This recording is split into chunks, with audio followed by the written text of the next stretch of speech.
Bardstown Bourbon Company is at it again with their latest in the Fusion Series lineup, combining some of their own younger distillate with older source whiskeys. And now they have delivered the newest and most interesting release in the series with Fusion number 4.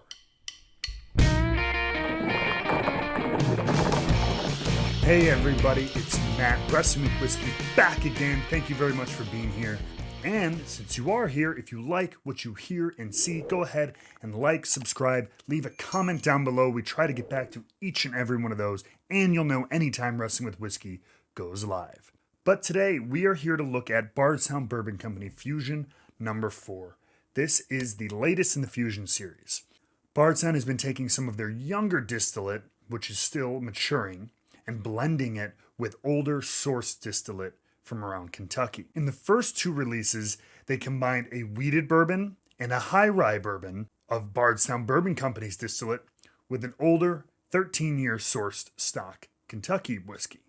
For the first three releases, they kept the same exact breakdown and blend using the same mash bills from their own stock. So what it was 40% of a 13-year Kentucky whiskey, undisclosed, 18% of a wheated bourbon, 20% wheat, and 42% of a high rye, 36% bourbon of Bardstown Bourbon Company's own distillate. Now, each time the release came out, the Bardstown bourbon stock that was in there was a little bit older. It started off just over 2 years old for most of it. Up by 3, it was around 3.5, close to 4.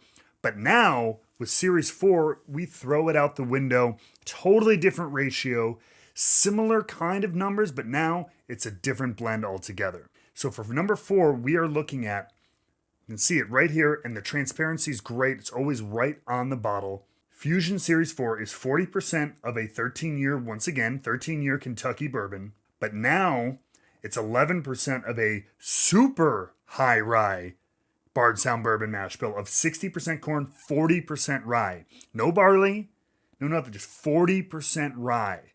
That is a very interesting, Matt. We've seen super high rye, 95.5 ryes, right? And things like that. And we've seen corn whiskey, but we've never seen a regular bourbon with that much rye of a flavoring grain. That's 3 years old. Then the next 15% is also 3 years old, and that's a low rye mash bill of 78% corn, 10% rye, and 12% malted barley. And then the biggest chunk of Bardstown juice is 34% of a 4-year, 70% corn, 18% rye, 12% malted barley mash bill. So now we have 3 different Bardstown mash bills, but now none of them are wheat, all with varying degrees of rye. That's a lot to blend together. You've got your 3 or 4 year product with varying degrees of rye mixed with this well-aged 13-year Kentucky bourbon. That's a blending balancing act that Steve Nally, I'm sure, both had fun and was stressed out trying to get right. It's not an easy job, but for us consumers, we got to know how it tastes. So now that we know what's in it, let's see what it's like. God, this cork. I love these bottles, but holy crap, this cork. Come on. Oh, this one.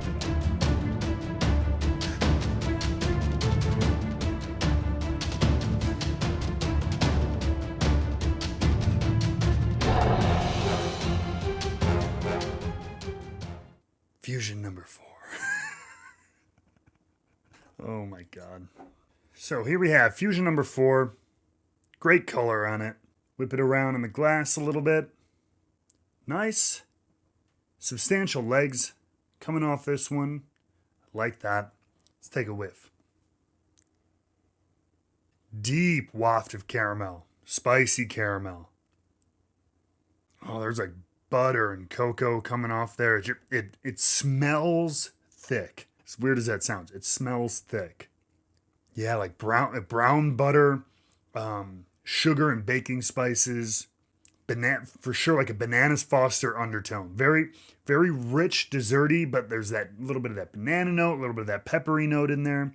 Bardstown, I've always noticed, has had a bit of a banana note on any of their stuff, like they're with the Fusion series. So there's something about their product. And even when I did the World's Top Whiskey Taster competition, and we tasted some of their distillate straight from the barrel, of their 3-4 year distillate. It has, to me, it has a very strong banana note to it. Some like fruits kind of mixed in there, but I'm rich. I'm saying buttery, sugary, kind of confectionery notes is what I'm getting.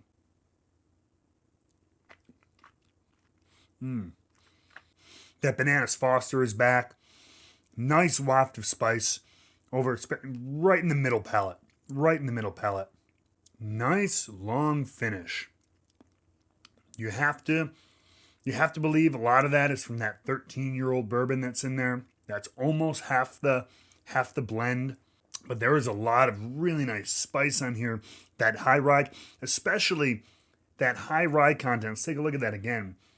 11%. It's not much of it, but 40% rye bourbon. God, I can't wait for that to be its own bottle. I will be very curious as to what that tastes like on its own. I haven't had the chance to try that. Almost a cola-y, like a light cola. Just that like tingly sweetness with the caramel and sugar. Very spicy pour. In like a really nice way, just like tingles on the tongue for days. But you go back to the nose again, and it's, again, this strong banana note. It's there in the palate, but man, as it kind of starts sticking to the glass after you've had a sip, to me, that banana note really pops forward. And that, to me, that is all Bardstown. The sourced whiskey looks like it could be something like Barton, which is also known for a banana note. But I'm telling you, again, even on Bardstown's own distillate, out of the barrel, that note is there as well. That's really, there's a great waft of spice on there, along with those deep, rich confectionery notes. This is really nice. I think the Fusion series has been getting better and better as they've messed. Again, they kept the kind of the same playbook for the first three, but now they really kind of tweaked it up.